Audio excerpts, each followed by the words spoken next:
크로아티아의 영웅이자 통일 왕국의 초대 국왕이었던 토미슬라브를 기리기 위해 만든 광장을 시작으로 그라데츠를 향해 언덕으로 올라 조지 성인을 만나며 5일간의 투어가 시작된다. 13세기 만들어진 스톤게이트를 통해 그라데츠 지역으로 들어가던 중 좌측의 성모님의 성화를 만나게 된다. 그리고 곳곳에 성모님께 드리는 감사의 인사가 벽을 가득 메우고 있다. 그리고 그라데츠의 중심이라고 하는 13세기 건설된 마르코 성당을 만난다. 레고 성당이라는 별명처럼 크로아티아와 자그레브를 상징하는 문양이 화려한 타일로 장식되어 있어 자그레브를 소개하는 다양한 곳에 등장하기도 한다.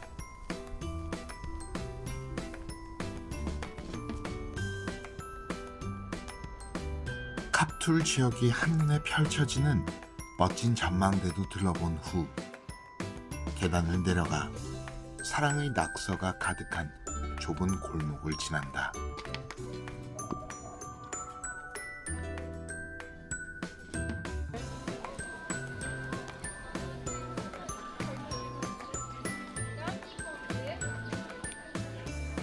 (100년에) 가까운 역사를 가진 돌라치 시장은 제철을 맞이한 과일들과 관광객들의 눈길을 끄는 기념품들이 가득하다.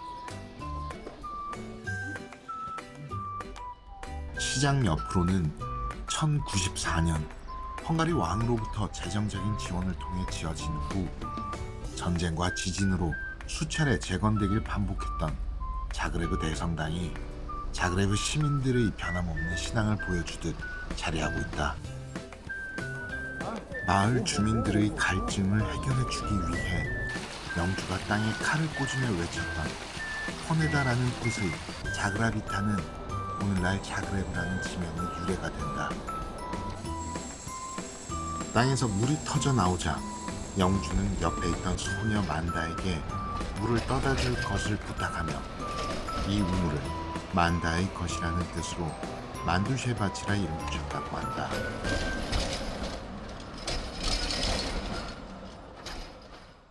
여행의 셋째 날, 슬로베니아의 진주 블레드를 만난다. 먼저 천년의 역사를 가진 블레드 성에 올라 성 내부의 모습과 호수가 한눈에 펼쳐지는 경치를 감상해본다. 이 성을 만든 하인리히 2세는 전염병으로부터 마을을 지키기 위해 기도를 통한 기적을 보여주었고 신과의 약속대로 이 성을 지역 주교에게 넘기면서 이후 종교적인 색채를 가지게 된 곳이다.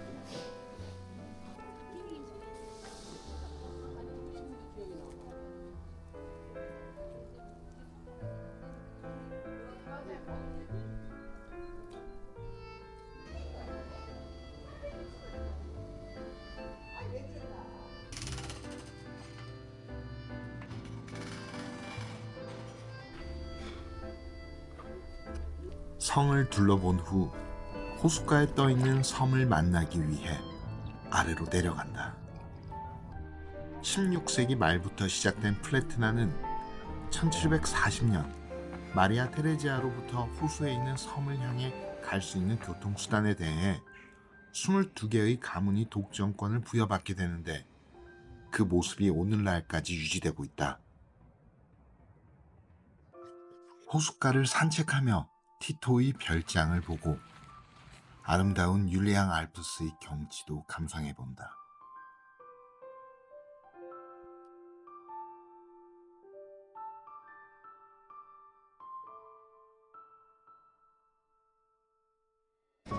다음은 수도 류블라냐를 방문한다. 예술과 대학의 도시라 불리는 이곳은 로마 제국 시절 에모나라는 이름의 작은 도시를 시작으로 합스부르크 왕가의 지배를 거치며 화려한 건물들과 교회가 도시를 장식하게 된다. 먼저 11세기 지어진 후 오스만 제국의 공격에 대비해 15세기 증축을 시작하여 17세기 지금의 모습을 갖춘 고성에 올라 성 내부의 여러 이야기들과 더불어 한눈에 펼쳐지는 도시의 전망을 만나본다.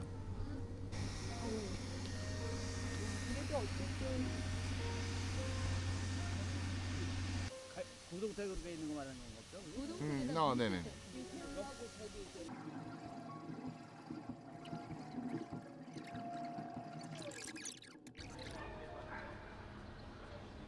성에서 내려와 만난 시가지는 리블리아니차 강을 중심으로 이루어져 있다. 시장과 도축장이 연결되는 다리라 하여 도살자의 다리라 이름 붙여진 다리와 1701년 착공하여 고딕 양식으로 만들어진 대성당은 18세기 바로크 양식이 더해진 모습으로 만나볼 수 있었고, 그 옆으로 15세기 말 세워진 시청사도 볼 수 있었다. 그리고 강을 건너 만난 슬로베니아 최초의 대학인 르블라냐 대학은 2015년 슬로베니아 최초로 한국학과가 생기면서 한국의 문화와 예술이 이곳까지 전해진 것에 고마움과 자랑스러움을 느끼게 해주었다. 한 건물 2층 외벽에는 한 여인의 모습이 조각되어 있다. 그리고 그 여인이 바라보는 곳을 향하니 음악의 신 뮤즈의 축복을 받는 프레세렌의 동상이 보인다. 법률가였던 그는 34살이 되던 해 성당에서 유리아를 만나 사랑에 빠지지만 사랑은 이루어지지 않았고, 유리아를 향해 썼던 많은 시와 편지들이 문학적 성향을 만들어 주었는데, 당시 그가 쓴 축배라는 시가 슬로베니아 국가로 제정된다.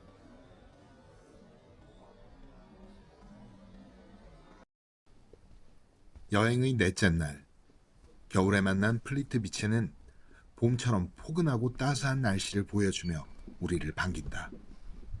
1949년 크로아티아 최초의 국립공원으로 지정된 이곳은 여의도 면적의 100배가 되는 곳에 16개의 호수와 90여 개의 폭포가 어우러져 만들어진 곳으로 크로아티아를 방문하는 여행객들에게 반드시 들러야 하는 곳으로 잘 알려져 있다. 길을 따라 호숫가를 향해 내려가며 자연 경치에 흠뻑 빠져보는 시간을 가져본다.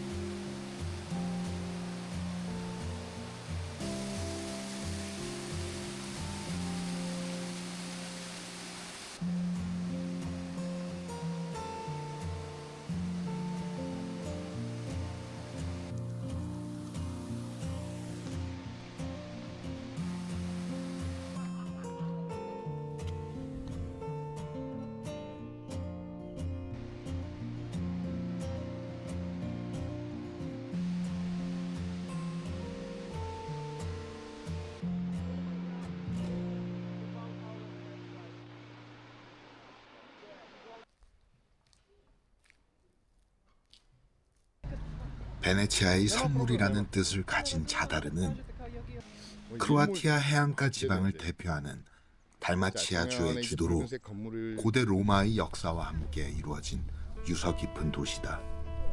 중세에는 상업과 문화의 중심지로 성장하게 되며 14세기 크로아티아 최초의 대학이 설립되게 되고, 프랑스 식민지 시절 크로아티아로 된 신문이 최초로 발행이 된다. 이곳에서 처음 만난 것은 바다오르간이다. 2005년 니콜라 바사치에 의해 만들어진 작품으로 자연이 만들어내는 경이로운 소리를 들으며 태양계를 형상화한 바닥 장식물을 따라가며 태양의 인사를 만나본다. 로마 시대 만들어진 광장은 2차 대전 폭격에 의해 파괴된 채 바닥에 그 흔적만이 남아있었다. 다행히도 12세기 건설된 아나스타샤 대성당과 9세기 원형 경기장의 잔해를 가지고 만든 성 도나트 성당은 예전의 모습을 간직하고 있다. 광장 주변을 둘러본 후 남쪽으로 내려가 16세기 오스만 제국의 침략을 대비해 만든 우물도 만나본다.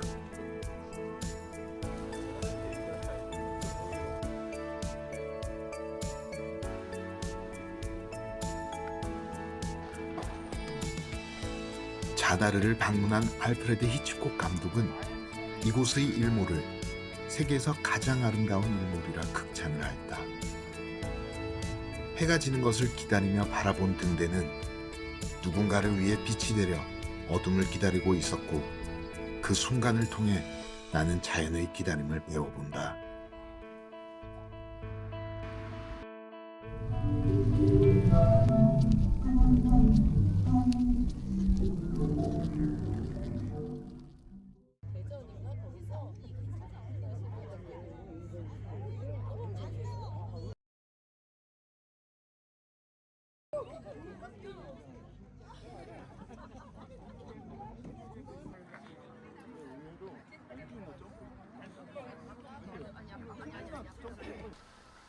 (285년) 디오클레티아누스는 황제 즉위식에서 나는 지금부터 20년간 로마를 통치할 것이고 20년이 지난 후에는 시골로 내려가 텃밭을 가꾸며 살 것이다 라고 선언했다.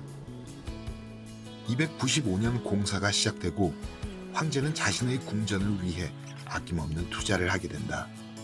그리고 305년 5월 1일 이곳에서 은퇴식을 가지고 남은 짧은 생을 이곳에서 보내게 된다.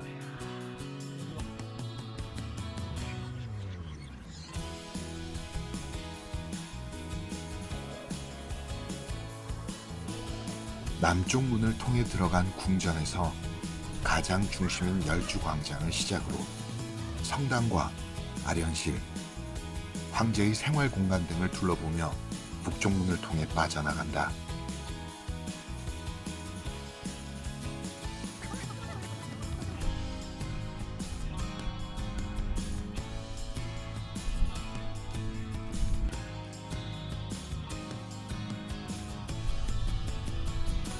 골든게이트라고 불리는 북문을 빠져나가면 크로아티아의 미켈란젤로라고 불리는 천재 조각가 이반 메스트로비치의 작품 그레고리우스 주교님이 동상이 보인다. 서쪽 문 주변으로는 크로아티아 문학의 아버지라 불리는 마르코 마루리치의 동상이 있었고, 다시 궁전 안을 들어가니 목이 부러진 스핑크스가 제우스 신전을 지키는 모습을 볼 수 있었다. 처음 들어왔던 남쪽 문을 빠져나가 해안가 카페 거리를 보며 스플릿 투어를 마무리한다.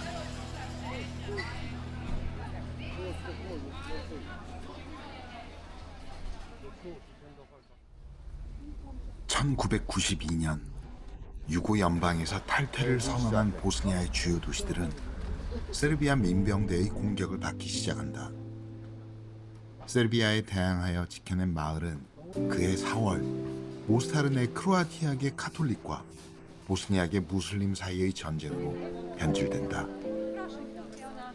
전쟁의 공포와 폭격, 학살에도 냉정함을 잃지 않았던 주민들은 1993년 11월 9일 10시 15분 어디선가 날아온 포탄에 도시의 상징이었던 옛다리가 파괴되고 처음으로 오열하며 전쟁의 참혹함을 실감하게 된다.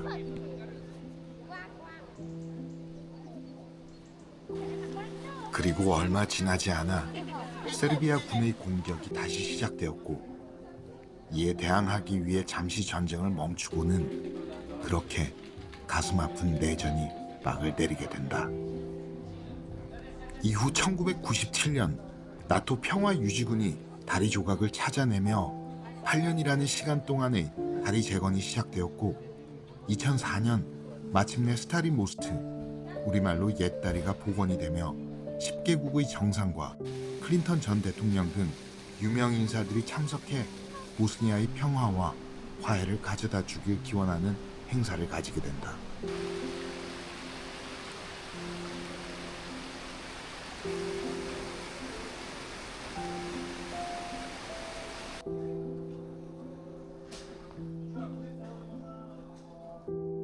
메주고리에는 준비되었고 선택되었다. 발현 초기 목격 증인들의 질문에 성모님께서 답하신 내용이다. 메주고리에는 성모님의 발현 전부터 많은 신자들의 순례지였다. 17세기 오스만 제국이 이곳을 지배하던 당시 1년 중 단 하루 미사를 묵인해준 곳이 메주고리였고, 오스만 제국으로부터 독립을 얻고 난 이후 새롭게 성당이 지어질 당시 지역 주민 수에 비례해 성당이 너무 크다는 비난이 있었지만 피노 누이치 수사의 설계 도면에는 언젠가는 이 성당이 작아질 날이 올 것이다 라는 내용이 적혀 있었다.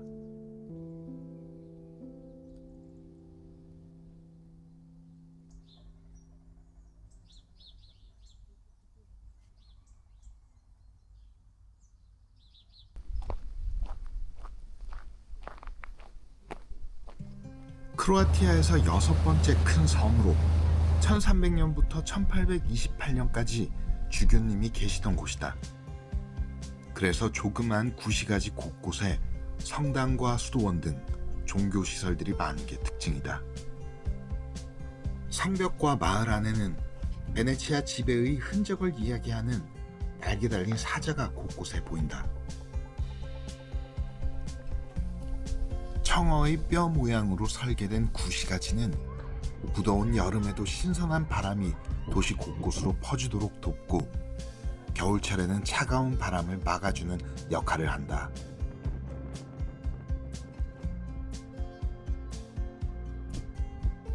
(1214년) 최초로 노예 제도를 금지하는 법령이 만들어진 곳이며 1254년 동방견문록으로 알려진 마르코 폴로가 태어난 곳이라고 한다.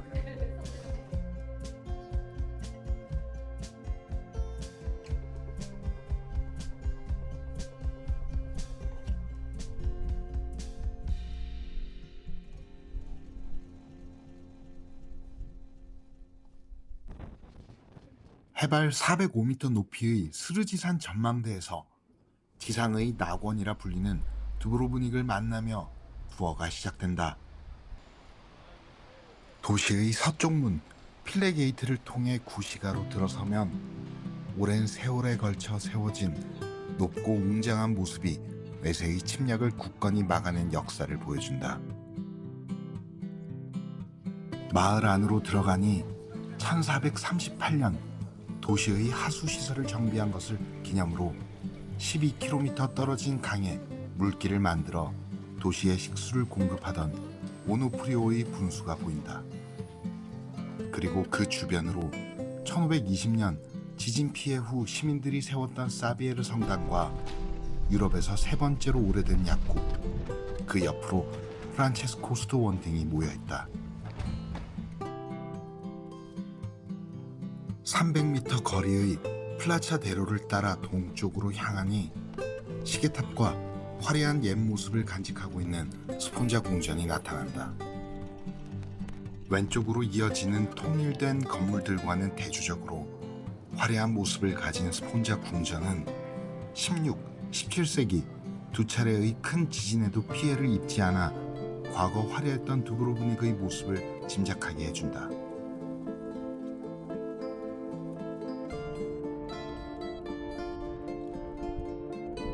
(7세기) 지어진 대성당은 (12세기) 영국의 사자왕 리차드에 의해 로마네스크 양식으로 증축되었고 17세기 지진으로 파괴된 이후 바로크 양식이 더해지면서 오늘날의 모습을 갖추게 되었다. 현재는 문화역사박물관으로 사용되고 있는 렉터 궁은 분수를 만든 나폴리 출신의 오노프리오가 만든 또 하나의 작품이다. 14세기부터 라구사 공화국의 총독 관저로 사용되던 곳으로 렉터로 선출이 되게 되면 임기 동안 이 궁전 안에서 지내야만 했다고 한다.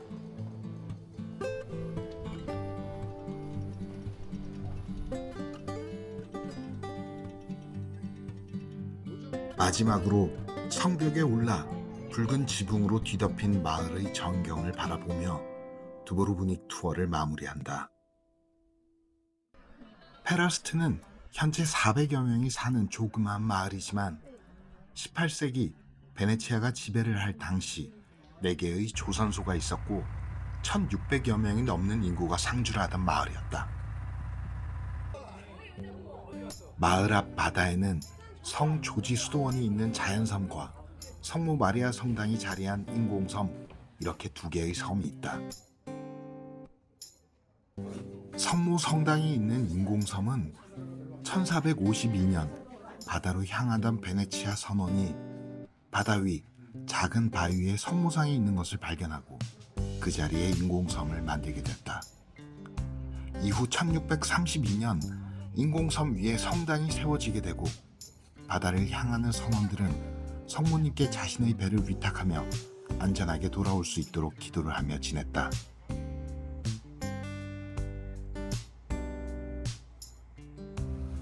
성당을 둘러본 후 코토르만의 아름다운 경치를 감상하고 여행의 마지막 코토르를 향해 간다.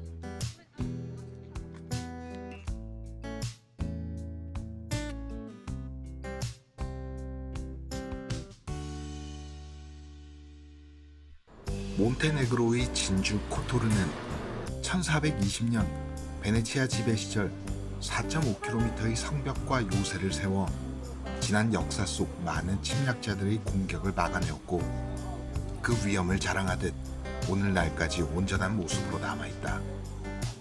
성벽 안으로 들어가게 되면 가장 먼저 무기고 광장을 만나게 된다. 광장을 중심으로 과거 무기고와 발칸반도 최초의 극장이 위치하고 있고 17세기 지어진 시계탑 옆으로는 중세 귀족 가문의 흔적을 만나볼 수 있는 베스쿠차 궁전이 위치하고 있다. 다음으로 만나는 피마 궁전은 코토르의 대표적인 르네상스, 바로크 양식의 건축물로 무역과 정치에서 중요한 역할을 하던 이 가문의 권력과 부유함을 엿볼 수 있게 해준다. 다음은 11세기 건축된 트리폰 성인의 유해를 모신 트리폰 성당이다. 성인의 유해를 베네치아로 가지고 가려던 상인들은 거친 풍랑에 의해 코토르를 떠날 수 없게 되자 이를 성인의 뜻으로 여겨 유해를 다시 이 성당에 모시게 되었다고 한다.